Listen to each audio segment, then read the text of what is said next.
পশ্চিমবঙ্গ এবং আসামକୁ ନିର୍ବାଚନ ପରିପ୍ରେକ୍ଷୀରେ ନିର୍ବାଚନ ପ୍ରଚାରରେ ଭାଗ ନେଇଥିବା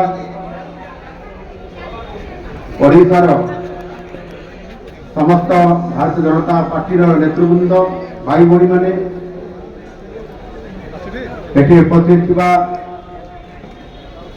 ମିଡିଆର ସମସ୍ତ ବନ୍ଧୁମାନେ ମୁଁ ଆପଣମାନଙ୍କୁ ସମସ୍ତଙ୍କୁ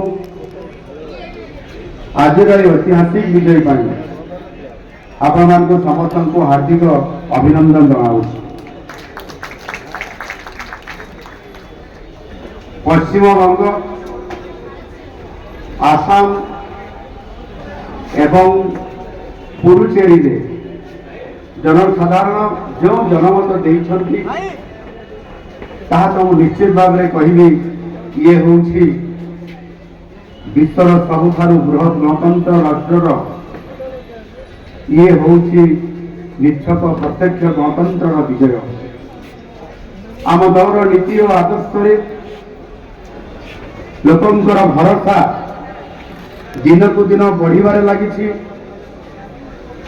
ଏବଂ ଆଜି ଆମେ 20+ ହେଇକରି ଆଜି ଆମେ 22+ କୁ ପହଞ୍ଚିଲେ। ଏଭଳି ଏକ ଖୁସି ମୁହୂର୍ତ୍ତରେ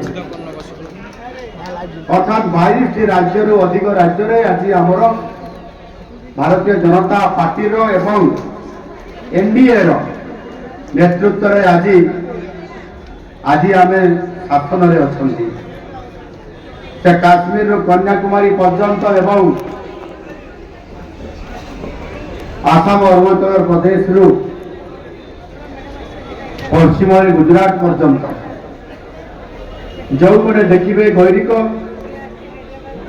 ଯେଉଁଠି ଦେଖିବେ ଏକ ରାଷ୍ଟ୍ରବାଦୀ ବିଚାରଧାରାର ସୁଶାସନର ଝଲକ ଦେଖିବା ପାଇଁ ମିଳୁଛି ଏବଂ ସେଥିପାଇଁ ମୁଁ ଆଜିର ଏହି ଖୁସିର ମୁହୂର୍ତ୍ତରେ ଏଠି ଉପସ୍ଥିତ ଥିବା ସମସ୍ତ ଭାରତୀୟ ଜନତା ପାର୍ଟିର କାର୍ଯ୍ୟକର୍ତ୍ତା ଏବଂ ଶୁଭେଚ୍ଛୁ ଭାଇମାନଙ୍କୁ ପୁଣି ଥରେ ଆଉ ଥରେ ଅଭିନନ୍ଦନ ଏବଂ ଶୁଭେଚ୍ଛା ଜଣାଉଛି।